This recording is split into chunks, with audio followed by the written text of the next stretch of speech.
અરવલ્લી જિલ્લાના બાયડ તાલુકાના વાત્રક ગામના નિશાબેન પટેલ આજે ગામની મહિલાઓ માટે આત્મનિર્ભરતાનું પ્રતીક બની ગયા છે. શિવશક્તિ સખી મંડળના સક્રિય સભ્ય તરીકે તેમને પોતાની કલાત્મક કુશળતાને વ્યવસાયમાં ફેરવીને સફળતાની વાર્તા રચી છે.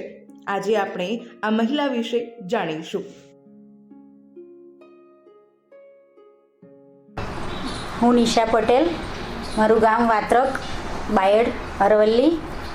હું ફેબ્રિક જ્વેલરી બનાવું છું, હેન્ડમેડ બેંગલ્સ અને ફેબ્રિક જ્વેલરી 6 મહિનાથી બનાવું છું.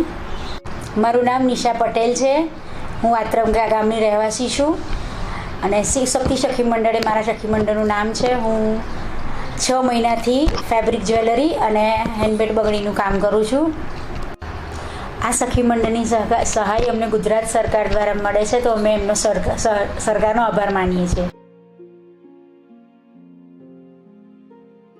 સખી મંડળના નિશાબેન પટેલ ઘર આંગણે બેઠા બેઠા ફેબ્રિક જ્વેલરી અને હેન્ડમેડ બંગડીઓ બનાવે છે અને આજે તેઓ ઓનલાઈન અને ઓફલાઈન બજારમાં પોતાની ઓળખ બનાવી ચૂક્યા છે. રંગબેરંગી નેકલેસ સેટ, બુટ્ટી અને અવનવી ડિઝાઇન તેમની કલ્પના શક્તિ અને મહેનતનો જીવંત દાખલો છે.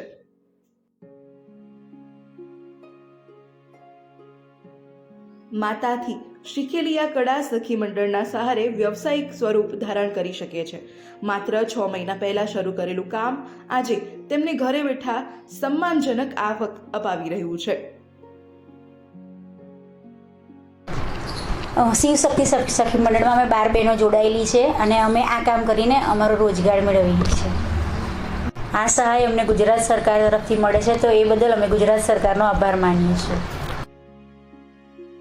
તેઓએ આ કળા પોતાના માતા પાસે શીખી હતી અને સખી મંડળના સહારે તેને વ્યાવસાયિક રૂપમાં હાલ તેઓએ શરૂઆત કરી છે અને 6 મહિના પહેલા શરૂ કરાયેલું કામ આજે તેઓને ઘરે બેઠા સારી એવી આવકની કમાણી કરાવી રહ્યું છે. સોશિયલ મીડિયા અને લોકલ માર્કેટથી તેમના ઉત્પાદનો વધુ લોકો સુધી પહોંચી રહ્યા છે. નિશાબેનની સફળતા એક વ્યક્તિ સુધી સીમિત નથી, તે અરવલ્લી જિલ્લામાં મહિલાઓની વધતી આત્મનિર્ભરતાનું પ્રતિબિંબ છે. સરકારની યોજનાઓ, તાલીમ અને સખી મંડળોના સહકારથી ગામડાની મહિલાઓ આજે પોતાની ઓળખ ઓફલાઈન અને ઓનલાઈન બંને બજારોમાં ઊભી કરી રહી છે. નિશાબેન પટેલ એ સાબિત કરે છે કે જો યોગ્ય સહારો, પ્લેટફોર્મ મળે તો ઘર આંગણે પણ બજાર બની શકે છે અને તેમાંથી મહિલાઓ આત્મનિર્ભર બનીને સારી એવી કમાણી કરીને પોતાનું અને પોતાના ઘરનું ગુજરાન પણ ચલાવી શકે છે.